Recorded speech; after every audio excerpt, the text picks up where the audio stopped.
حضرت محمد صلی اللہ علیہ وسلم نے فرمایا، بہت جلد قبول ہونے والی دعا یہ ہے کہ انسان کسی غیر موجود کے لیے غائبانہ دعا کرے۔ اگر کوئی شخص سلام کے بغیر کوئی بات کرے تو اس کا جواب نہ دو، بلکہ پہلے سلام اور پھر بات کرو۔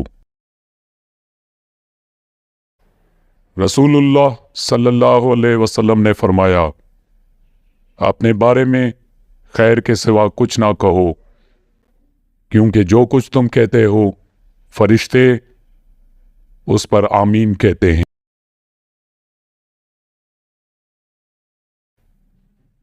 شرم و حیا کی دو قسمیں ہیں، ایک ضعف نفس سے اور دوسری قسم قوت اور اسلام و ایمان۔ پوچھا گیا، جنت کتنی دور ہے؟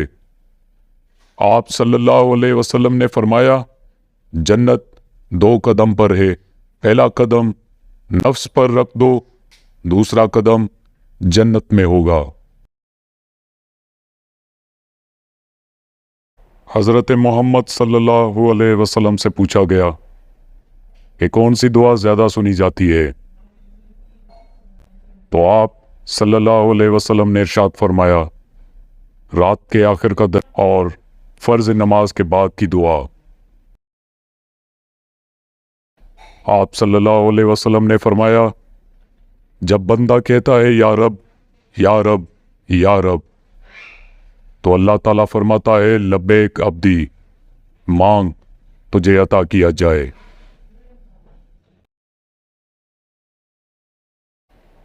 رسول اللہ صلی اللہ علیہ وسلم نے فرمایا، مسلمان مرد کے پاس اسلام کے بعد سب سے قیمتی چیز اس کی بیوی ہے۔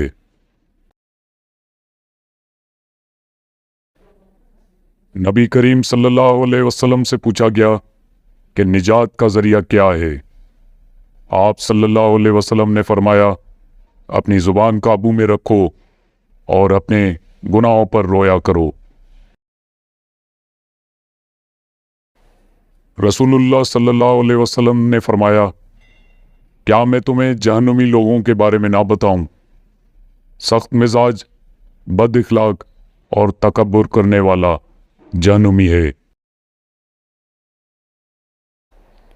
نبی کریم صلی اللہ علیہ وسلم نے فرمایا، جو شخص کھانا کھائے اور دانتوں میں کچھ رہ جائے، اسے اگر خلال سے نکالے تو تھوک دے اور زبان سے نکالے تو نگل جائے۔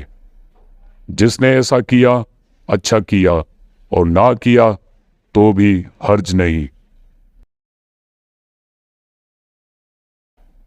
رسول اللہ صلی اللہ علیہ وسلم کا فرمان مبارکہ ہے، اللہ تعالیٰ سے زیادہ غیرت مند کوئی نہیں۔ اسی وجہ سے اللہ نے ظاہری اور باطنی، پوشیدہ اور چھپی ہوئی ہر قسم کے فواحش، بدکاری و بے حیائی کو حرام کیا ہے۔ حضرت محمد صلی اللہ علیہ وسلم نے فرمایا، دنیا سے بچتے رہو، مجھے خدا کی قسم یہ دنیا ہاروت و ماروت سے بڑی جادوگر ہے۔ حضرت محمد صلی اللہ علیہ وسلم نے فرمایا، وضو کرنے سے پہلا کلمہ پڑھ لیا، اللہ تعالیٰ وضو کے ہر قطرے پر ایک فرشتہ کھڑا کر دے گا، جو قیامت تک کلمہ پڑھتا رہے گا، جس کا ثواب کلمہ پڑھنے والے کو اور سب کو بتانے والے کو قیامت تک ملتا رہے گا۔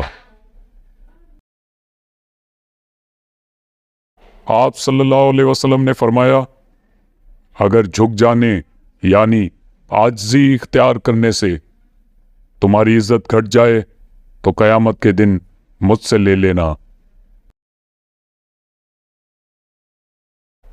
آپ صلی اللہ علیہ وسلم نے فرمایا، میری امت کے تمام لوگوں کے گناہ اللہ بخش دے گا، سوائے ان لوگوں کے جو گناہ کر کے لوگوں کو فخر سے بتائیں کہ ہم نے یہ گناہ کیا ہے۔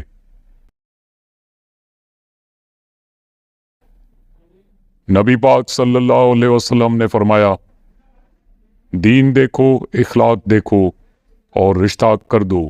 بچہ اپنی پسند کا اظہار کر دے تو اسے نافرمانی نہ سمجھو، اور اگر بچی اپنی پسند کا اظہار کر دے کہ میری یہاں شادی کرو تو اسے بے قدر، بے حیا نہ سمجھو۔